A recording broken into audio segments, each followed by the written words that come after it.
Bonjour Vivienne, comment vas-tu? Je vais bien, tout va bien. So I want to just to go through some stuff very quickly here concerning greetings. Uh, you know, here are the main situations when you should say bonjour to the bus driver, to the taxi driver, to the policeman, to the boulanger, the baker, first salesperson you encounter when you enter a shop, to the first person you welcome, who welcomes you when you enter a cafe, a restaurant. So we say bonjour all the time. Au revoir, goodbye, when you leave. It's necessary to say to a taxi driver, to anybody, okay? As long as you start saying bonjour, you have to say au revoir. Au revoir, monsieur. Au revoir, madame. Merci, if this person was helpful.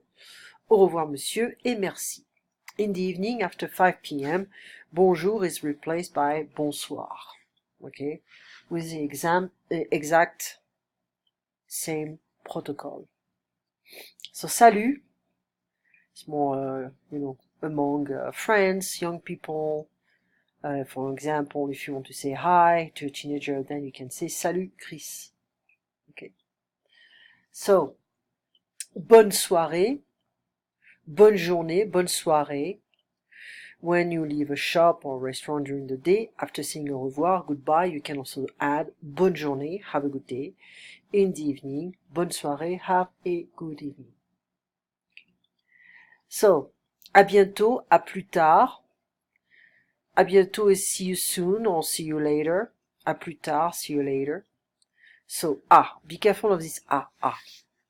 So there is a list of common useful expressions you could say just before leaving people to tell them that you will see them soon again, or you can stay abstract.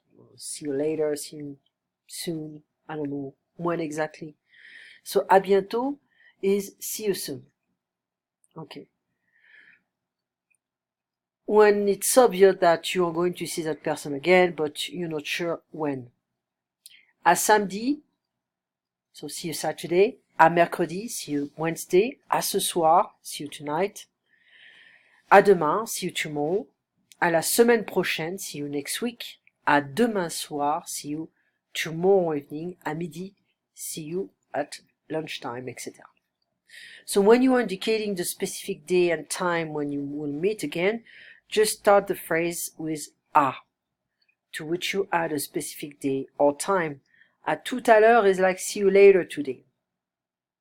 It is said when you are going to see that person again in just a few hours within that same day. That's the very same day. Younger kids and adults may just say à toutes or à plus. And we pronounce the T at the end of the word. So à toutes, which is à tout à l'heure, or à plus, like à plus, see you later. So à plus tard, see you later, it's used when you are unsure if you're going to see that person again, but most likely will. Younger kids and adults may just say à plus, and we'll pronounce the S at the end of plus. In text messages, SMS, also called texto, they simply write à plus. Okay. So, pretty easy, huh? Now, les bises, kisses on the cheek. So that's an important part of the culture. As a foreigner, you will stay just a few days in France. This may not be a direct interest to you, but if you happen to meet some French friends or their family, you should be prepared to give and receive kisses on the cheeks. Les bises. When you meet them, even if it's for the first time. So, you have to be careful if it's for a man or woman, but the Frenchmen usually do not kiss each other. You can see that. You can see some guys, kissing on the cheeks. Except if they are very close friends and family members. If you're a man, you should only expect to faire la bise to a woman, but normally you would shake hands, serrer la main, with another man. If you're a woman, you're supposed to kiss both men and women. Women can also shake hands, but this is much more formal. Well, I do that. I'm a formal person. In any case, as you are a foreigner, the French person will more likely initiate the action of kissing you on the cheeks, understanding that you may not be fully aware of the procedure to follow. The tricky part is to know how many bees you should give. It ranges from 2 to 4, depending on the region. You should not worry too much. The French themselves are very confused about it. Well, that's not true. Okay, if you're American and you're used to giving big hugs, avoid doing that to French people unless you know them very well enough, or if they are used to it already. A woman might find it very unpleasant to get a hug from a man she doesn't know. It's not part of the culture. So when in doubt, you can say, on se fait la bise. It's like, shall we kiss each other on the cheek? That's a bit weird, huh? But it's okay. Enchanté is like when you are meeting someone for the first time and you wish to express nice to meeting you. The equivalent in French is enchanté. How do you do? How do you do? Bonjour, je suis Carole. Hello, I'm Carole. Enchanté, je suis Marc. Nice meeting you, I'm Marc. Okay, so that is done.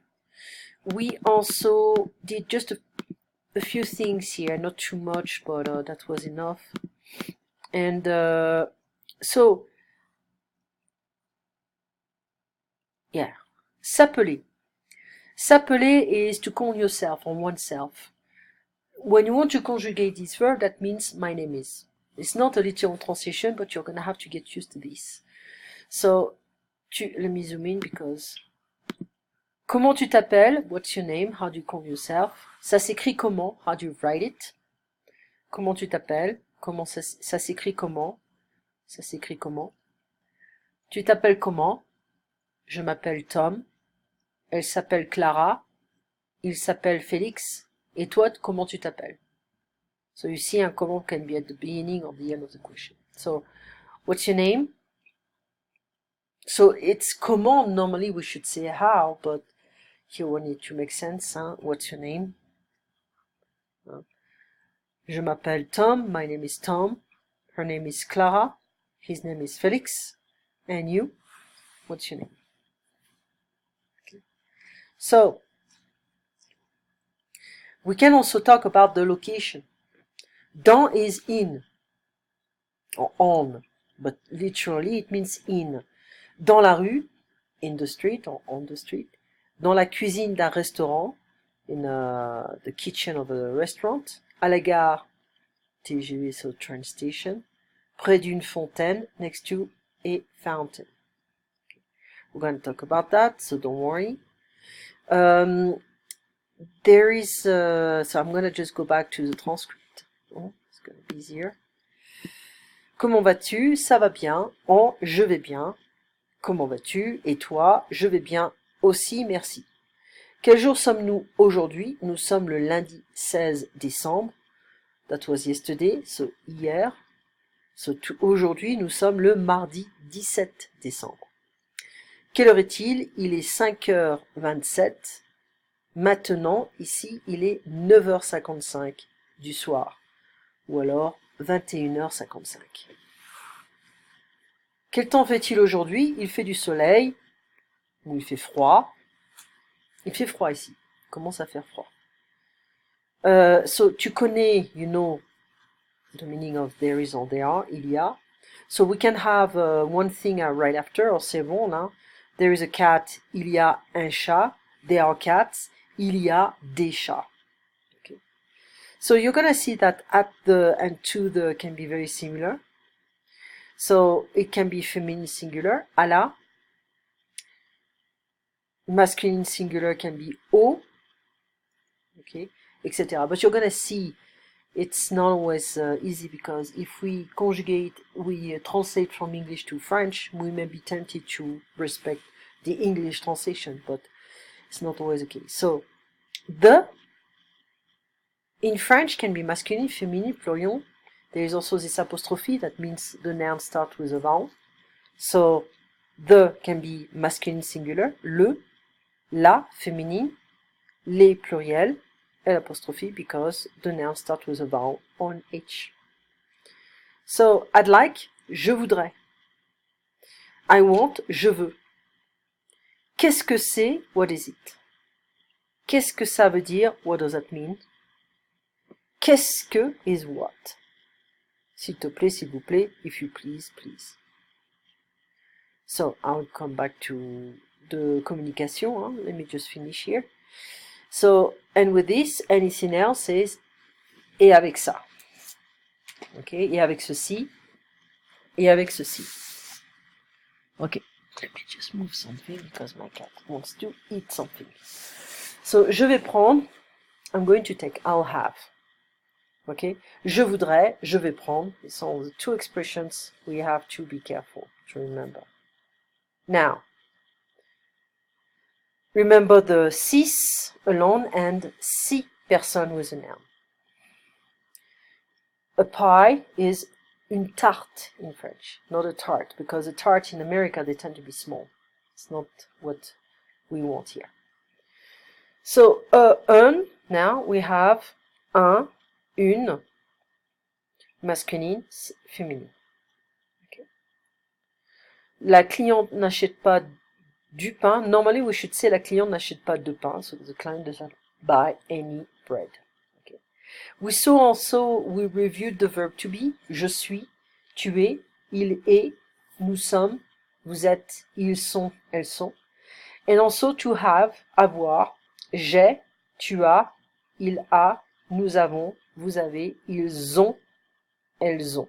Careful, ils sont, they are, ils ont, they have. So let's see some examples. J'ai un vélo, I have a bicycle. J'ai une voiture, I have a car. Je n'ai pas. So every time we use un, une, all these guys, we're gonna, the negative will be ne pas de instead of du or, you know, ne pas de. So, j'ai une voiture, je n'ai pas de voiture. You see? J'ai un vélo, je n'ai pas de vélo. So, if I want the negative form of to be is, je ne suis pas, tu n'es pas, il n'est pas, nous ne sommes pas, vous n'êtes pas, ils ne sont pas. Okay. If I want the negative form of to have, present tense, I made a mistake. Je ne suis pas, tu n'es pas, il n'est pas, nous ne sommes pas, vous n'êtes pas, ils ne sont pas. Now, to have, je n'ai pas, tu n'as pas, il n'a pas, nous n'avons pas, vous n'avez pas, ils n'ont pas, ils n'ont pas. Okay. So we're gonna go through that again now.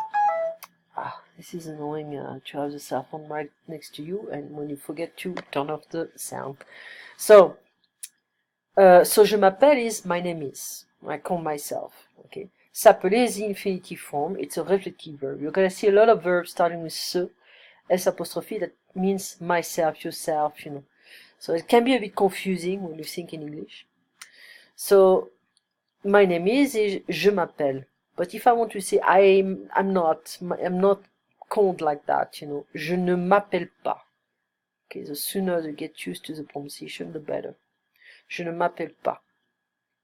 So we keep the ne pas and we surround the verb with a pronoun. Okay, so we cannot separate this pronoun M apostrophe from the verb if we have a negative form. Okay. So it's very important because when we need to start, when we want to start using the passé, composé, past tenses, it's gonna get more complex. So may as well get used to this stuff. So je m'appelle, tu t'appelles, il s'appelle, elle s'appelle, nous nous appelons, vous vous appelez, il s'appelle, elle s'appelle. Comment tu t'appelles? What's your name? Comment vous vous appelez? Formal. Comment tu t'appelles? Comment vous vous appelez? You're gonna see that, well, so far we studied to be, to have in the present tense. But now, next, there are some expressions using to have, to be. So, j'ai froid, j'ai chaud, I'm cold, I'm hot, and we're using to be in English. Je n'ai pas froid, je n'ai pas chaud. So we saw this stuff, hein, à demain, à samedi, à la semaine prochaine, à plus tard, à bientôt, see you soon. Je ne sais pas, I don't know. So you're gonna see, you're gonna hear me French, they don't pronounce well. Je sais pas, je ne sais pas. Et je veux parler français, I want to speak French. So, I'll send you a second part with communication progressive.